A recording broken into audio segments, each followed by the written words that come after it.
De los queridos del pasado, mira cómo baila mi mamá, bailando con mi hermano del pasado. Y tú se juntan bailando, llenos de alegría y gozando. Cumbia, cumbia, pero qué buena. That was Oso Matli with Cumbia de los Muertos. Welcome to the Rise Weekly Review for October 25th to November 1st, 2021. On Tuesday, crowds gathered to hold a candlelight vigil in honor of the memory of a 7-year-old child killed in Chicago Heights. 7-year-old Gio Leon was playing soccer with his older brother outside of Bloom High School around 11 a.m. While playing, the soccer ball went into the street on Dixie Highway. Gio went to get the ball when a car drove by and struck him. When parents rushed to his side, a father who is a doctor found Gio without a pulse and attempted to provide aid. He was taken to St. Joseph, where he was airlifted to Stroger Hospital, where he passed away. According to witnesses, the car was driving close to 60 miles per hour despite being in a school zone. Police reportedly interviewed the driver, but no charges have been filed. Anyone with information on Chicago Heights crimes can call 708-756-6418 or leave an anonymous tip at 708-756-6421. Late Saturday night, early Sunday morning, armed robbers struck both the 7-Eleven and Walgreens on the east side. Around 11:54 p.m., police were called to the 7-Eleven located on 10759 Ewing Avenue after two men were reported to have robbed the store at gunpoint. According to reports, the men had fled the scene on foot. However, shortly after, around 12:12 a.m. Sunday, police were called to the Walgreens located on 118th and Avenue O near the Eastside Plaza. Employees reported being held at gunpoint by two armed men. Police believe the same suspects held up both locations. No further information was reported on the crimes. Anyone with information on this or other Chicago crimes can call 311 or leave an anonymous tip at cpdtip.com. On Sunday, around 3 p.m., an Eastside resident was carjacked near the Calumet City, Hammond area. Residents reported that three men approached a gray 2017 Toyota RAV4 and robbed a woman driver at gunpoint. Family and police are looking for any information on the vehicle's whereabouts and are cautioning people to be aware the men driving the vehicle may be armed. The vehicle's license plates are BU79540. A 27-year-old was sentenced to 23 years in prison Thursday for the murder of retired Chicago Police Sergeant Elmer Brown.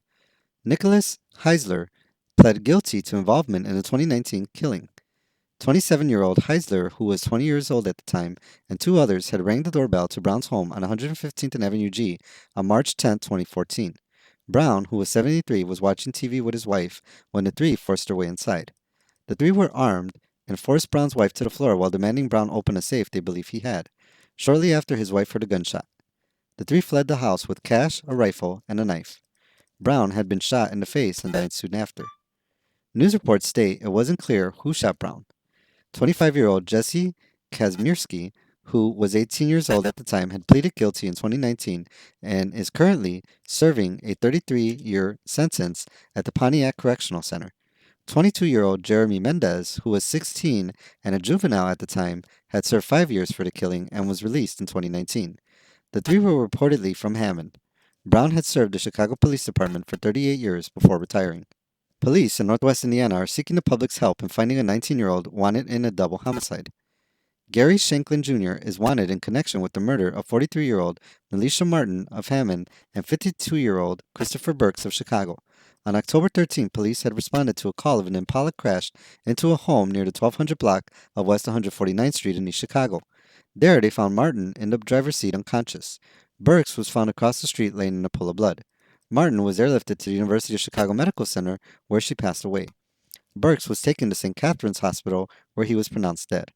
About 4 minutes after arriving at the scene, police were called to the 4800 block of Walsh, where they found Shanklin with a bullet wound in the shoulder.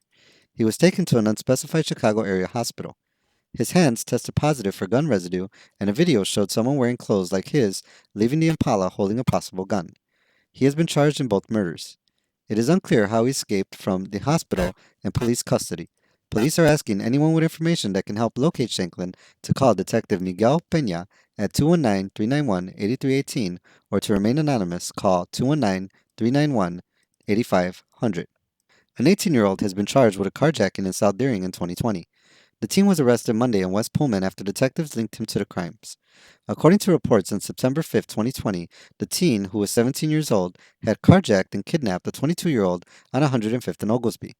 The next day, he had reportedly also carjacked and robbed a 50-year-old man in Washington Heights. He is being charged with 2 counts of aggravated vehicular hijacking, 1 count of kidnapping, 1 count of armed robbery, 1 count of theft, and 1 count of attempt to receive, possess, sell a stolen vehicle. His next court date is set for Tuesday the 2nd. A federal grand jury has announced the indictment of 16 Northwest Indiana men who are part of Gary Sin City Disciples Motor Club. The indictments claim the men were involved in a racketeering conspiracy since 2009 to traffic drugs, illegal firearms, commit murder, and robbery. The men allegedly committed murder for hire, trafficked cocaine, heroin, marijuana, and extorted money from car and motorcycle club members in northern Indiana. According to the indictment, 50 Sin City members traveled to the Mobile Ground Shaker Motorcycle Club in Kokomo in September armed with guns and intimidated its members to wear Sin City insignia. The complaint says the Sin City members sold drugs and guns to federal informants and that investigators had monitored and recorded their meetings and communications. During the week, the city announced its 3 finalists for the Chicago Works Community Challenge. The Chicago Works Challenge is supposed to provide up to $10 million to support 7 public projects on city-owned properties. Despite proposals from various areas of the city, all 3 finalists were selected from proposals in South Shore. These include creation of a healing garden on 7302 South Dante, upgrades to the Paul Robeson Theater Stage and outdoor stage at the Cultural Center on 70th and South Shore, and improvements to racquetball and handball courts and clubhouses at Rainbow Beach. As the city continues to expand its developments to attract investors into Chicago's southeast side, residents continue to voice concerns over area gentrification. During the week, South Shore activist Eva Marie Lewis announced the results of interviews conducted over 2 years with over 500 residents. The report highlighted the needs for investment in jobs and business opportunities, safety, youth development, repairing broken infrastructure, healthcare needs, spirituality, and leisure without gentrifying residents out. The report seems to challenge some of the city's efforts, which seem to focus mainly on expanding higher income housing and developing attractions to attract investors. On Sunday, parishioners and clergy joined together for the final Mass at St. Michael's Cathedral in the Bush on 83rd and South Shore Drive. The church was founded in 1892 to serve Polish steelworkers and their families due to overcrowding at Immaculate Conception. While many Poles left South Chicago following the mill's closings in the 80s, the church has still serviced the area and has since served the area's Latino parishioners. The church, which is considered a relic of Neo-Gothic design, hosts several artifacts, including a piano belonging to famed Polish composer Ignacy Paderewski, and a shrine dedicated to the Black Madonna of Częstochowa, the national patron of the people of Poland. The Archdiocese has decided to close the church, although it has not announced any additional plans for the site. Preservation Chicago is advocating that the cathedral be given historical status and preserved. Without landmark status, the door remains open for the Archdiocese or a future purchaser to demolish the building. According to a representative from Preservation Chicago, the group has no possession of the cathedral, despite what some area Facebook posters were claiming. The City of Chicago has the ability to request a landmark status. However, the area alderwoman would need to submit the request. Residents interested in preserving the cathedral are being asked to contact Alderwoman Susan Sadlowski Garza at 773-768-8138 and request that she ensure the cathedral receives landmark status so it can be preserved. After decades of service in South Chicago, the owner of T&T Family Restaurant in South Chicago is closing its doors. A post on Facebook let area residents know that Don Miguel Perez Castillo has decided it was time to close down the restaurant.